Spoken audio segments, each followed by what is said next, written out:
আসসালামু আলাইকুম।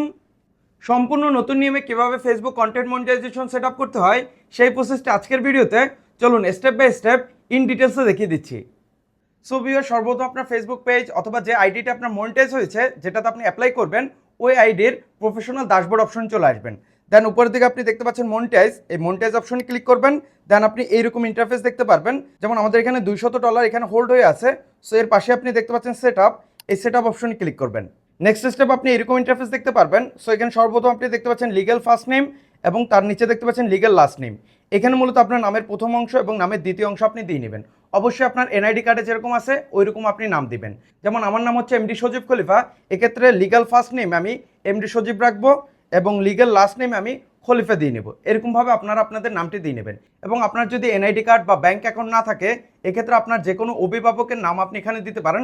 অবশ্যই যার ব্যাঙ্ক অ্যাকাউন্ট দিবেন তার এনআইডি কার্ডে যেরকম নাম আছে বা ব্যাঙ্ক অ্যাকাউন্টে যেরকম নাম দেওয়া আছে ওই নামটি আপনি লিগ্যাল নেম হিসাবে আপনি এখানে দিয়ে নেবেন।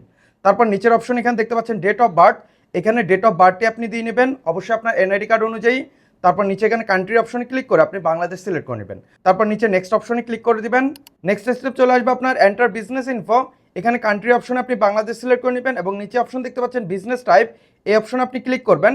দেন এখানে আপনি অনেকগুলো অপশন দেখতে পারবেন। সো এখানে সর্বপ্রথম আপনি দেখতে পাচ্ছেন ইন্ডিভিজুয়াল, তারপর partnership, joint venture, LLC, public corporation, private corporation এবং নন প্রফিট। মূলত আপনার পেজটি যে মাধ্যমের বা আপনার যদি একাধিক মালিক থাকে তখন আপনি এগুলো সিলেক্ট করে নেবেন। পাবলিক কর্পোরেশন হলে আপনি পাবলিক কর্পোরেশন সিলেক্ট করবেন এবং প্রাইভেট হলে আপনি প্রাইভেট কর্পোরেশন সিলেক্ট করবেন। আর যদি কারো পার্টনারশিপ হয় তখন আপনি পার্টনারশিপ সিলেক্ট করবেন।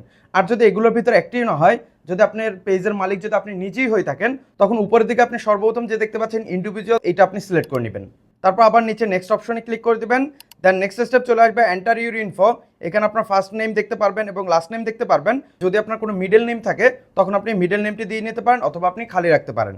তারপর নিচে ডেট অফ বার্থটি দেখতে পারবেন এবং তার নিচে আপনি দেখতে পাচ্ছেন প্রাইমারি অ্যাড্রেস, এখানে মূলত আপনার প্রাইমারি অ্যাড্রেসটা আপনাকে দিয়ে দিতে হবে, আপনার ঠিকানা দিতে হবে। আপনার এনআইডি কার্ডে যেরকম ঠিকানা আছে ওই ঠিকানাটি আপনি হুবহু এখানে আপনি লিখে দিবেন। তারপর নিচের অপশন সিটি, এখানে আপনার সিটিটি আপনি মানে আপনার জেলা এটা আপনি দিয়ে নেবেন। সো আমি এখানে চিটাগং দিব। তারপর নিচের অপশন স্টেট, এই অপশনে ক্লিক করবেন, ক্লিক করার পর আপনার ডিভিশনটি আপনি সিলেক্ট করে নেবেন। সো আমি এখান থেকে চট্টগ্রাম ডিভিশন এটা সিলেক্ট করে নিলাম। তারপর নিচের অপশন জিপ অথবা পোস্টাল কোড, এখানে মূলত আপনার পোস্ট কোডটি আপনি দিয়ে নেবেন। তারপর নিচের অপশন ফোন, এখানে মূলত আপনার যে কোনো একটি অ্যাক্টিভ ফোন নাম্বার আপনি এখানে দিয়ে নেবেন। তার নিচের অপশন দেখতে পাচ্ছেন ইমেল, এখানে মূলত আপনার একটি ইমেল অথবা জিমেল আইডি আপনি দিয়ে নেবেন। এবং তার নিচে দেখতে পাচ্ছেন ট্যাক্স আইডেন্টিফিকেশন নাম্বার, মূলত টিন নাম্বার, এখানে আপনার একটি টিন নাম্বার বা আয়কর সনদের যে নাম্বার আছে ওই নাম্বারটি আপনাকে দিয়ে নিতে হবে। অবশ্যই এখানে লিগ্যাল নেমে যার নাম দিচ্ছেন তার টিন নাম্বারটি আপনি এখানে দিয়ে নেবেন। এবং আপনি যদি এখনো টিন সার্টিফিকেট বা আয়কর সনদ রেজিস্ট্রেশন করে না থাকেন, সো আপনি চাইলে নিজেই নিজের অনলাইনে আয়কর সনদ বা টিন সার্টিফিকেটটা আপনি রেজিস্ট্রেশন করে নিতে পারেন। এ নিয়ে অলরেডি আমার এই চ্যানেলে একটি ভিডিও দেওয়া আছে, ওই ভিডিওর লিঙ্ক আপনি এই ভিডিও ডিসক্রিপশনে পেয়ে যাবেন। ওই ভিডিওটি দেখে আপনি ইটিন বা আয়কর সনদ করে নিতে পারেন। সো তারপর নিচের অপশন দেখতে পাচ্ছেন ব্যাট বা GST registration number if applicable, যদি আপনার ব্যাট বা জিএসটি রেজিস্ট্রেশন নাম্বার থাকে তখন আপনি ওইটা দিয়ে নিতে পারেন। আর যদি না থাকে তখন এই অপশনটি আপনি খালি রাখবেন, এখানে কোনো কিছু আপনার দিতে হবে না। তারপর নিচের অপশন এখানে ছোট একটি বক্সের মতো দেখতে পাচ্ছেন, এই বক্সটা আপনি টিকমার্ক করে নেবেন এবং উপরে যে সকল ইনফরমেশন দিলেন সকল ইনফরমেশন আপনি আরেকবার রিচেক করে নেবেন। দেন নিচের অপশন দেখতে পাচ্ছেন নেক্সট, এই অপশন আপনি ক্লিক করবেন। তারপর নেক্সট স্টেপ আপনার পেমেন্ট মেথড সিলেক্ট করতে হবে। সো এখানে আপনি দুটি অপশন দেখতে পাচ্ছেন, ম্যানুয়ালি লিঙ্ক ব্যাঙ্ক অ্যাকাউন্ট এবং লিঙ্ক ইউর পেপাল অ্যাকাউন্ট। যেহেতু বাংলাদেশে এখনো পর্যন্ত আপনার পেপাল আসেনি, যার কারণে উপর দিকে ম্যানুয়ালি লিঙ্ক ব্যাঙ্ক অ্যাকাউন্ট আমরা এই অপশনটি সিলেক্ট করব।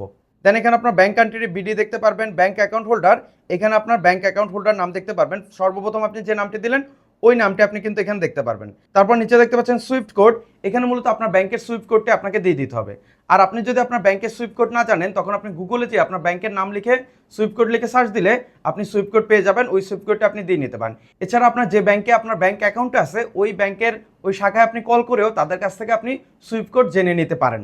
এবং তার নিচের অপশন দেখতে পাচ্ছেন ব্যাংক অ্যাকাউন্ট নাম্বার এবং কনফার্ম ব্যাংক অ্যাকাউন্ট নাম্বার, আপনার যে ব্যাঙ্ক অ্যাকাউন্ট নাম্বার আছে উপরে আপনার ব্যাঙ্ক অ্যাকাউন্ট নাম্বার অপশন, আপনি আপনার ব্যাঙ্ক অ্যাকাউন্ট নাম্বারটি দিয়ে নেবেন এবং সেম হুবহু নাম্বারটা আপনি কনফার্ম ব্যাঙ্ক অ্যাকাউন্টে আপনি দিয়ে নেবেন। সো ভিউয়ার, সকল ইনফরমেশন সঠিকভাবে দিয়ে দেওয়ার পর নিচে দেখতে পাচ্ছেন লিঙ্ক পে আউট মেথড, এই অপশন আপনি জাস্ট ক্লিক করে দিবেন। নেক্সট স্টেপ চলে আসবে আপনার add you tax info. So নিচে আপনি দেখতে পাচ্ছেন অ্যাড ট্যাক্স ইনফো, জাস্ট এই অপশনে ক্লিক করবেন। দেন নেক্সট স্টেপে আপনার এখানে ফেসবুক আইডিটি লগ ইন করে নিতে বলতে পারে। সো এখানে আপনার নাম্বার এবং পাসওয়ার্ড দিয়ে আপনার ফেসবুক আইডিটি আপনি লগ ইন করে নেবেন। আর যদি আপনার এই নেক্সট স্টেপে আপনার এখানে আপনার ফেসবুক আইডির নাম দেখেন এবং নিচে যদি আপনি কন্টিনিউ দেখেন তখন জাস্ট আপনি এই কন্টিনিউ অপশনে ক্লিক করবেন। দেন আপনি এখানে কিছুক্ষণ সময় নিতে পারে এবং নেক্সট স্টেপ আপনার চলে আসবে ট্যাক্স ইনফরমেশন। সো এখানে সর্বপ্রথম আপনি দেখতে পাচ্ছেন what is your tax classification. So এখানে ইন্ডিভিজুয়াল সিলেক্ট করা আছে, আর এটা কিন্তু আপনি এডিট করতে পারবেন না। তারপর নিচের অপশন দেখতে পাচ্ছেন are you a US citizen, মানে আপনি কি ইউএস এর নাগরিকত্ব আছে নাকি এটা আপনাকে জিজ্ঞেস করতেছে। সো আমাদের যেহেতু নাই, যার কারণে এখানে জাস্ট এই নো সিলেক্ট করব। নো সিলেক্ট করার সাথে সাথে এখানে আপনার আরও একটা অপশন চলে আসবে, are you acting as an intermediary agent. মূলত আপনি কি কোনো এজেন্ট হিসাবে কাজ করতেছেন বা তৃতীয় পক্ষ হিসাবে কাজ করতেছেন কিনা এটা আপনার এখানে জানতে যাচ্ছে। সো আপনি এখান থেকেও আপনি এই জাস্ট এই নো সিলেক্ট করে দিবেন। তারপর নিচে নেক্সট এই অপশনে ক্লিক করে দিবেন। তারপর নেক্সট অপশনে এখানে আপনি আপনার ফুল নেম দেখতে পারবেন, যেটা আপনি এডিট করতে পারবেন না। এবং নিচের অপশন দেখতে পাচ্ছেন কান্ট্রি অফ সিটিজেনশিপ। এই কান্ট্রি অফ সিটিজেনশিপ এই অপশনে ক্লিক করে আপনি এখান থেকে বাংলাদেশ সিলেক্ট করে নেবেন। এবং তার নিচে আপনি দুটি অপশন দেখতে পাচ্ছেন, যেমন এখানে ট্যাক্স পেয়ার আইডেন্টিফিকেশন নাম্বার, এখানে আপনার প্রথমটিতে টিকমার্ক করা। I have known US tin, এটা আপনার টিকমার্ক করা আছে, এটা আপনি টিকমার্ক করেই রাখবেন। এবং নিচে যেটা আছে আপনার খালি, এটা আপনি খালি রাখবেন, এখানে আপনাকে কোনো কিছু করতে হবে না। সো আপনার এগুলো দিয়ে দেওয়ার পর নিচে আবার এই নেক্সট অপশনে ক্লিক করবেন। দেন নেক্সট অপশনে আপনাকে এখানে পার্মানেন্ট অ্যাড্রেস দিয়ে দিতে হবে। এবং আপনি এখানে অলরেডি দেখতে পাচ্ছেন অ্যাড্রেস আপনার এখানে ফিল আপ করা আছে। আপনি পূর্বে যে অ্যাড্রেসটি দিয়েছিলেন ওই অ্যাড্রেসটা অলরেডি আপনি এখানে দেখতে পারবেন। আর যদি আপনি এই অপশনটি খালি দেখেন, পূর্বের অ্যাড্রেসটি যদি এখানে না আসে, তখন এখানে আপনার পার্মানেন্ট অ্যাড্রেস মানে আপনার স্থায়ী ঠিকানাটি আপনি এখানে দিয়ে নেবেন। সো আপনার সকল ইনফরমেশন ঠিকঠাক থাকার পর নিচের অপশন আবার নেক্সট এই অপশনে ক্লিক করে দিবেন। তারপর দেখতে পারবেন অ্যাড ইউর মেলিং অ্যাড্রেস, এবং এখানে দেওয়া আছে সেম অ্যাজ পার্মানেন্ট অ্যাড্রেস। আপনার পার্মানেন্ট অ্যাড্রেসে যদি আপনার মেলিং অ্যাড্রেস হিসাবে রাখতে চান, তখন আপনার এরকম যেরকম আছে এরকমই রাখবেন, জাস্ট এই নেক্সট অপশনে ক্লিক করবেন। আর যদি আপনার মেলিং অ্যাড্রেসটা আপনি অন্য আরেকটা অ্যাড্রেস দিতে চান, তখন আপনি এখানে এই সেম অ্যাজ পার্মানেন্ট অ্যাড্রেস, এখানে যে টিকমার্ক আছে এই টিকমার্কটি আপনি তুলে নতুন করে আপনার অ্যাড্রেসটা আপনি দিয়ে নেবেন। সো আমাদের এখানে যেরকম আছে এরকমই রাখবো। তারপর এখানে নেক্সট এই অপশনে ক্লিক করে দিব। দেন নেক্সট স্টেপ আপনাকে নিয়ে আসবে provide additional details relating to your service.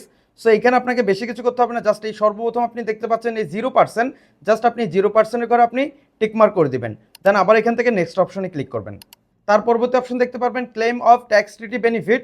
So এখানে কান্ট্রি অপশনে ক্লিক করে আপনি এখান থেকে আবার বাংলাদেশ আপনি সিলেক্ট করে নেবেন। তারপর এখানে আবার এই নেক্সট অপশনে ক্লিক করবেন। দেন নেক্সট স্টেপ আপনি এরকম ইন্টারফেস দেখতে পারবেন। সো আপনি নিচের দিকে চলে আসবেন। নিচের দিকে আসার পর এখানে আপনি ছোট একটি বক্সের মতো দেখতে পাচ্ছেন, যেমন আই সার্টিফাই দ্যাট, এই অপশনটিতে আপনি টিকমার্ক করবেন। এবং নিচে আপনি এখানে দেখতে পাচ্ছেন সিগনেচার। এখানে মূলত আপনি লিগ্যাল নেমে যে আপনার নামটি দিলেন ওই নামটি আপনি হুবহু এখানে আপনি টাইপ করে দিবেন। তারপর নিচের অপশন দেখতে পাচ্ছেন ডেট, এটা যেরকম আছে এরকমই রাখবেন, এখানে আপনার কোনো কিছু করতে হবে না। তারপর আবার নিচে নেক্সট এই অপশনে ক্লিক করবেন। নেক্সট স্টেপে আপনি এখানে আপনার সকল ইনফরমেশন আপনি দেখতে পারবেন। এতক্ষণ আপনি যে সকল ইনফরমেশন দিলেন ওই সকল ইনফরমেশনগুলো আপনি এখানে দেখতে পারবেন। খুব ভালো করে রিচেক করে নেবেন। দেন নিচের দিকে আসার পর আপনি এখানে নিচে দেখতে পাচ্ছেন সাবমিট ফর্ম। এই সাবমিট ফর্ম এই অপশন আপনি ক্লিক করে দিবেন। দেন আপনাকে সরাসরি ট্যাক্স প্রোফাইল অপশন নিয়ে আসবে, এবং এখানে আপনি দেখতে পাচ্ছেন your tax information is complete. So আপনি আবার নিচের দিকে আসবেন, আসার পর এখানে ডান অপশনে ক্লিক করে দিবেন। ডান অপশনে ক্লিক করার সাথে সাথে আপনি দেখতে পাচ্ছেন successfully added pay out account. So এখন আমি যদি এখানে রিফ্রেশ করে দেখাই, দেখেন রিফ্রেশ করার পর আপনি দেখতে পাচ্ছেন এখানে সেট আপ অপশনটি চলে গেছে, এবং pay out accepted next month. মূলত এখানে যে $200 আছে এই $200 আমরা যে ব্যাঙ্ক অ্যাকাউন্টটি দিলাম ওই ব্যাঙ্ক অ্যাকাউন্টে পরবর্তী মাসে আমাদেরকে পেমেন্ট করে দিবে। সো ভিউয়ার্স, এই মাধ্যমে খুব সহজে আপনি ফেসবুকের কন্টেন্ট মনিটাইজেশন সেট আপ করে নিতে পারেন। এবং এই ভিডিওতে যদি কোনো কিছু আপনার বুঝতে অসুবিধা হয় তাহলে অবশ্যই আমাকে কমেন্ট করে বলতে পারেন, আমি ফ্রি সময়ে কমেন্টের উত্তর দেওয়ার চেষ্টা করব। সো সম্পূর্ণ ভিডিও জুড়ে আমি সজীব ছিলাম আপনাদের সাথে। দেখা হচ্ছে পরবর্তী নতুন অন্য কোনো এক ভিডিওতে। ভালো থাকবেন, ভালো রাখবেন, আল্লাহ হাফেজ।